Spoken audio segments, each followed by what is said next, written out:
Hi, I'm Emma and welcome back to my channel. If you're new here, this channel is dedicated to personal finance and my personal debt journey in 2020 to pay off $35,000 of debt in 1 year. In this video, I'm going to discuss the topic of debt anxiety and feelings of depression associated with your financial situation. So what is debt anxiety? At the simplest level, it is feelings of anxiety associated with debt and your financial situation. Anxiety is described as a feeling of fear or apprehension about what's to come. Anxiety is also a response to stress. The number one reason Americans report being stressed is due to money at 44%, according to Northwestern Mutual. 30% of Americans also report being constantly stressed out about money, according to CNBC. I am part of this 30%. I obsess about money, constantly check my statements, make Excel spreadsheets, and constantly rearrange payments and try to figure out how much I have to pay on my debts to avoid interest or get them paid while still spending money like it grows on trees. The stress also affected my mood and appetite. I was eating more to deal with the stress. I was becoming very short with others and irritable. My sleep was negatively affected and I was just a mess. And I lived like this for years. Being $35,000 in debt definitely takes its toll on you.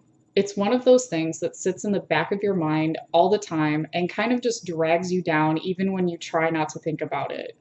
My vices were eating and shopping, which just made my debt worse.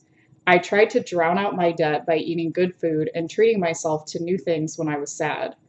I knew my debt wasn't going to just go away, but I tried to ignore it. I paid my minimums and just kept buying pretty much whatever I wanted. I wasn't going out and buying designer stuff all the time, but I was still buying stuff whether I needed it or not. I started having panic attacks when I was about 23. I had never had one before, and I had no idea what was happening to me. I ended up in the hospital because I thought I was having a heart attack. After about 2 years of dealing with these panic attacks and about 3 hospital visits, I finally decided to see a therapist. I had done a 6-week therapy session my freshman year of college when I was dealing with living alone for the first time, but never needed follow-up appointments. I started therapy as a way to cope with the panic attacks and anxiety and depression I was dealing with. It took about a month to nail down that my anxiety was deeply rooted in the fact that I was so far in debt. I had gotten to the point that I was barely making my minimum payments, and a bunch of my cards were now charging me over 20% of interest. I did end up taking out a debt consolidation loan that I'm currently still paying on in order to avoid that high interest rate. Taking out that loan gave me anxiety because it was now the second thing I had agreed to sign up to pay for multiple years of my life. The best mechanisms I found for dealing with my debt were by sitting down and confronting it head on. Once I acknowledged the debt, I could make a plan to change my behavior and move forward. I started budgeting when I was about 25.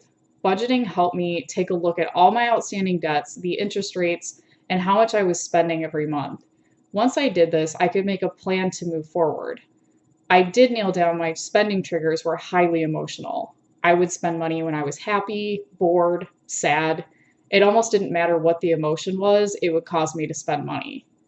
My best solution was to just stay as busy as possible. I also found that regularly working out helped my anxiety symptoms and helped me sleep better at night. This was also recommended by my therapist as a very helpful strategy to dealing with anxiety and depression in general.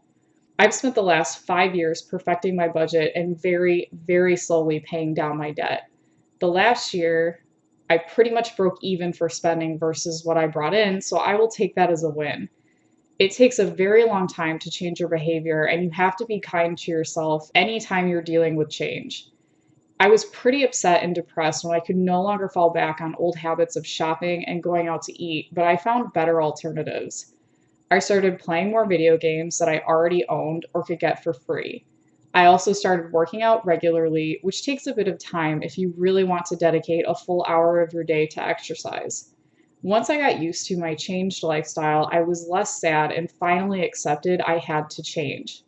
I've been out of therapy for over a year, and I've also been panic attack free for about 2 years now. I do want to note that I also made the decision with my therapist to discontinue hormonal birth control under the direction of my doctor in order to determine if it was also contributing to my anxiety. I had been on hormonal birth control for over 10 years, but I have been hormone birth control free for over a year now and do think it was a contributing factor, but not the cause of my anxiety. I know there's a lot of conflicting information out there regarding hormonal birth control and anxiety, so I just wanted to include this info as it may have been a factor. So, what can you do to deal with debt anxiety? 1. Confront your debt.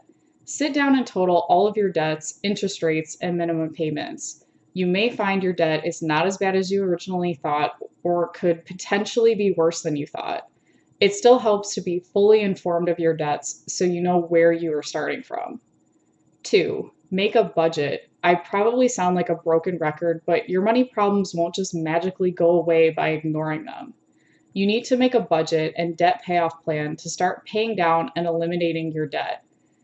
It may only take a few months, but could take up to several years. 3. Seek financial counseling. If you feel truly overwhelmed by debt, it may make sense for you to seek a debt counselor or other financial professional to help you manage your debt. I did not use any kind of debt counselor or financial expert to assist me, but I did not feel my financial situation was at the level I couldn't manage it on my own. There is nothing wrong with asking for help when you need it, and you should not feel bad about needing outside assistance. 4. Go to therapy. This really helped me to talk to a mental health professional.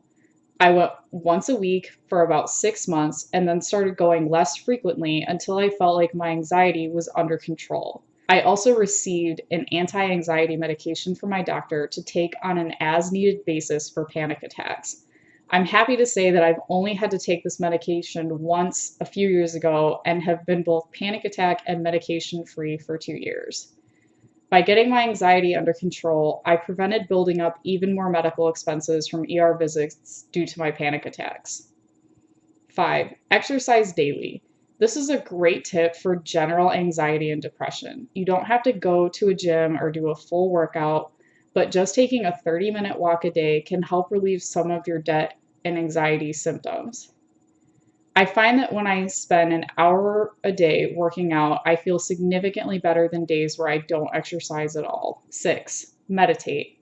This is another tip for general anxiety and depression. I do yoga once per week and try to spend at least 10 to 15 minutes per day relaxing. I focus on my breathing and clearing my mind. This is the most difficult part of my day to do because it's very easy to get distracted while trying to meditate. There are many apps and YouTube videos that review how to meditate, so I would suggest checking some out. Fitbit also has a built-in guided meditation app that I use when I'm really struggling to focus. I also use baths to relax and meditate. Sometimes it helps to be in a relaxing atmosphere and just zone out. 7. Keep track of your budget, but don't obsess. This one was hard for me to let go and only check my finances weekly or sometimes monthly. It is important to keep an eye on your spending and how well you're sticking to your budget, but if closely tracking it gives you more anxiety, consider checking less frequently. These are the things that help me overcome my debt anxiety. I still have good and bad days, but my good days far outweigh the bad. I no longer feel a daily effect from my finances, and I'm starting to move forward with my debt payoff journey. Please consult a doctor or medical professional if you feel your anxiety or depression is becoming unbearable and negatively impacting your daily life. Please remember, this is just my personal experience and I am not a medical, mental health, or financial professional. If you liked this video, please consider liking and subscribing so you can get notified on new videos. Let me know in the comments below how you handle dealing with the mental side effects of debt and what's working for you. Thanks for watching and see you in the next one.